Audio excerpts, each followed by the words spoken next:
everyone, welcome to this edition of Startup Central. I'm Naitara Rai. This is the only show of its kind on Indian television dedicated, of course, to startups, innovation, technology, disruption, entrepreneurship. Basically, if it falls under the gambit of the new economy, it's here every weekday on your favorite channel, ET Now at 6 p.m. Ladies and gentlemen, like all the stakeholders of the startup community that we get on this show, the team that puts this show together, Team Startup Central, thrives on constructive criticism. If you don't tell us, who's going to tell us, and how are we going to take our show to the next level? We love your emails. Keep writing in suc@etnow.tv. Tell us what else you want to see on the show, how we should be doing things differently, mixing things around. Just keep writing into us. Now, with that out of the way, let's get to the big story of the day. India has a brand new unicorn. It is Chargebee, which has entered the $1 billion valuation club after a Series G fundraise. It's a big fat check of $125 million led by the mighty Tiger Global. In fact, Tiger Global has handed out two big checks today. One to Chargebee, with which its valuation has soared to $1.4 billion. And the next check, we will tell you later on in the show.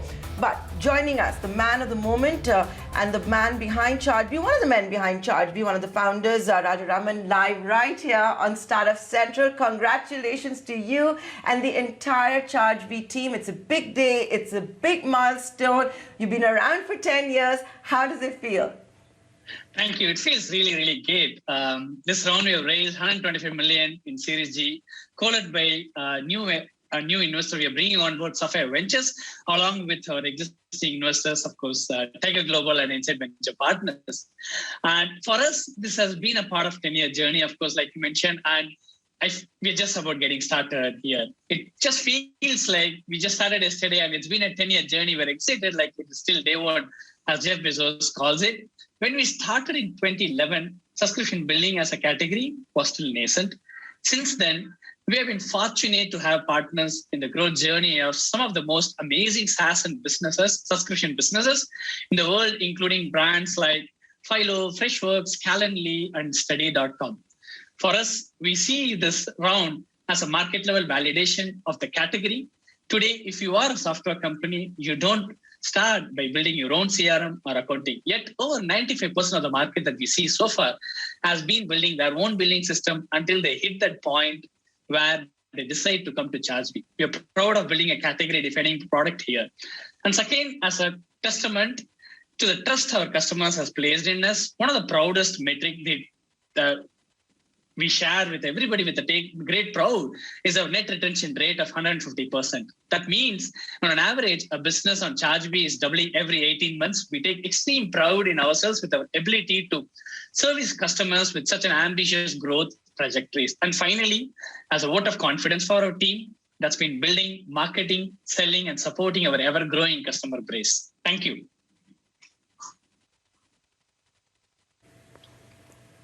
Okay, so now you set the stage for me to ask you many more questions. And the one I want to ask you straight up is Tiger Global. Give me a sense of what's going on. You know, it has led the $125 million fundraise in Chargebee. It's also put in money today in Pristine Care, who will be getting later on the show. But what a year for Tiger Global and India's startup ecosystem. The original believer is back. What does it mean for Chargebee?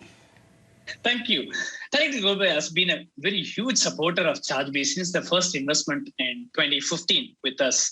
As everyone knows, Tiger bets on categories of products that they believe are making a delta. So we are grateful that they see subscriptions and SaaS as a huge market opportunity. And that's probably a major reason that Tiger chose to double down on us. Also, we are grateful to have them with us along with other stellar investors. For example, Axel has been a very close partner with us since our early days. Even today, Shekhar Kirani, who's on our board from Axel, regularly helps us whiteboard and brainstorm our thoughts. Similarly, Insight on board, our transition from the startup to scale up became a lot easier. With an operational rigor and discipline, they were able to add to the team. Also, to add to that, we're excited to bring a new investor, Sapphire Ventures, who has been part of the growth story of companies like Segment, Box, DocuSign, and Fitbit, and our own customers like ActiveTrack.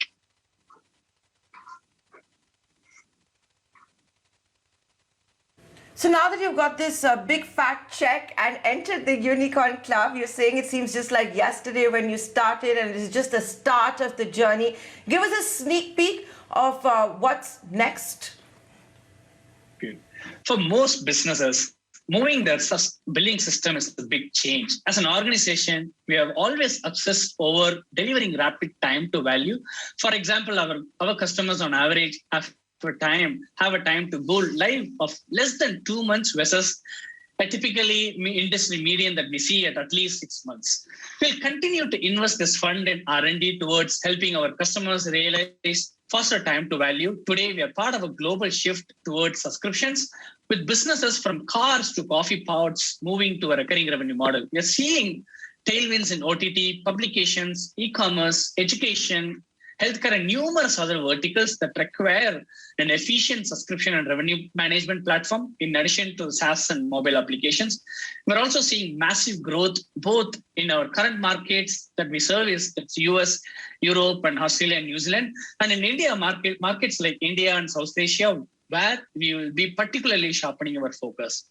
Additionally, we are investing in expanding our services to ensure we are able to support our customers through every phase of their growth. Finally, we believe the startup and scale-up ecosystem is core to our growth. We have already pledged a total of $5 billion in processing for early-stage startups, where we are committed to offering $100,000 of free processing for 50,000 startups over the next few years. We'll continue to invest in the startup and scale-up segment even as we move up market. This is how we are planning to deploy the round of funds in the next few years. Okay, that's really interesting that you also plan to use the funds to help and mentor startups, give them the early stage capital. Is this also because of the experiences that you may have had when you were starting out? Yeah, definitely. I think so. One of the things that we learned a lot is the if you take Silicon Valley, the Silicon Valley is not about just the companies that got started there. It's all about how some of the companies, the people in those companies help the other companies to learn the jobs and everything. That's what we are looking to do here. How can we actually give back to the ecosystem and make it a thriving ecosystem so that more startups can come out of it? That's the thought process here to come up with a pledge. Yeah.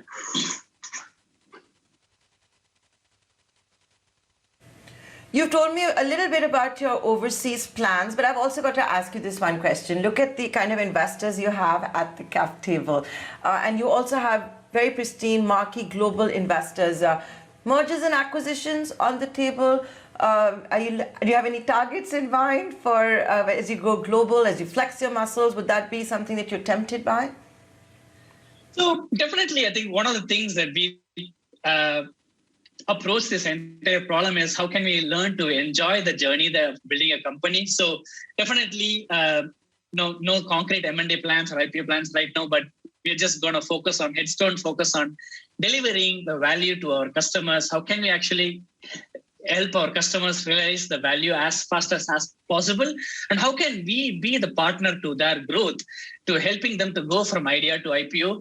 That's been our focus. And as long as we continue to keep our focus on this, the revenue and everything and acquiring new customers always happen. That's how we built the business so far. We believe that's how we would like to continue to build our business moving forward also. 2020 would have, of course, been a year which would have accelerated a lot of Chargebee's plans. I'm assuming that because that has been the case, for every startup in the digital space, particularly those in SaaS. I want to ask you, have you seen a change in your customer behavior? Are they willing to spend more? Are they allocating more resources for all of this? So one thing that we have seen is the way a lot of businesses show resiliency in thriving irrespective of the situation that they face. So we have seen in our customer cohorts both COVID impacting positively and COVID impacting negatively. What we were actually really felt grateful is what we had felt really great is how many of those customers turned the negative impact into positive impact by quickly reacting to the strategy and how they leverage Chargebee as a platform to achieve that. That's been a great. So overall, quite a lot of customers had a positive impact, and good number of customers have managed to turn the negative impact into positive by regrouping themselves to pivoting into a new business model, focusing on new customer bases. And it's amazing to see the resilience.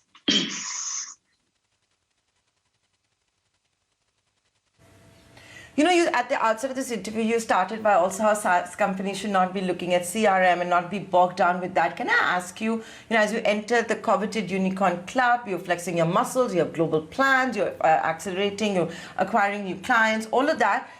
What is the future as you see of SaaS? How is it going to evolve in 2021? We saw, very interesting trends in 2020. The pandemic hit here. How is SaaS going to evolve as we see vaccination drives across the planet?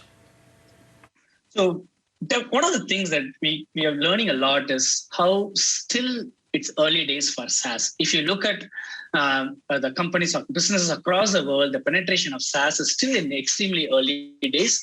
And what we are also seeing is these the legacy businesses, as they make a move from the on-premise solution, they also take the opportunity to evaluate more SaaS offerings to see shift from on-premise to the SaaS. And that's also creating a downstream opportunity for many people to take a fresh look at solving the problem. So the SaaS is in extremely early days, and we are going to see more SaaS companies. India, I'm seeing a great wave of new SaaS companies that are coming up, and we will see many more across the world. And also, we will see more companies are able to scale globally, irrespective of where they are starting the company from. I think I'm personally extremely bullish about what SaaS can bring to the table in solving many, many problems in the future. So build for India, build for the world. Rajaraman, I want to ask you one question, which I always ask many of my guests that I get on this show. On a day where you have achieved such a big milestone, and you, like you said, still early days, you have a lot lined up for you. The point is today, if someone were to look at you, were supposed to look at Chargebee, everything would seem so picture perfect, so rosy, but there's a lot of hardship that goes in. A lot of unicorns go through near death-like instances. When you look back at the last 10 years, can you share with us any of the anecdotes that really stand out? The idea, of course, being that maybe these could be stories of inspirations, entrepreneurs that are struggling today. Totally. One of the things, Krish, CEO, I wish he is here next to me. Krish and I internally joke a lot among ourselves. We built a 7-year company in 10 years. So I think that the first 5 years of our journey was all about a lot of discovery. And we spent a lot of time going deep and understanding the kind of businesses we wanted to service, and then double down on the business, building the right product for them. I think the first 5 years have been extremely crucial of a lot of searching for the right business to focus on, and how do we lay an excellent foundation for a future growth. I think today the kind of startups that we also onboarded 5 to 7 years ago have grown to a massive enterprises. Like Freshworks, when we brought them on board, they had like 300 customers and sub $3 million revenue. Today they have 10 plus products servicing several tens and thousands of customers. And study.com, it's an e-learning that started in the core US region. Today, they are in 10 plus geo customers from several countries. And Philo, it's great to see many startups that we onboarded 5 to 7 years ago and into becoming a multi-million-dollar unicorns. I think these are the things I still cherish. And joy is in journey more than the outcome. As long as we focus on the biggest thing that we learned is, as long as we continue to focus on the journey, and the outcome would far outweigh everything else. So yeah.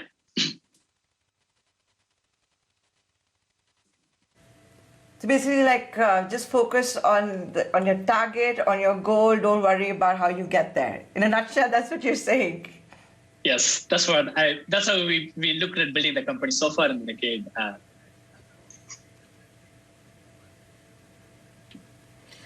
Okay. You alluded to it a little bit. I promised to make this my final question. You're also headquartered in India as well as San Francisco, where the buzzword, the flavor of the season, the biggest craze, the biggest fad you have is the blank check phenomenon of SPACs.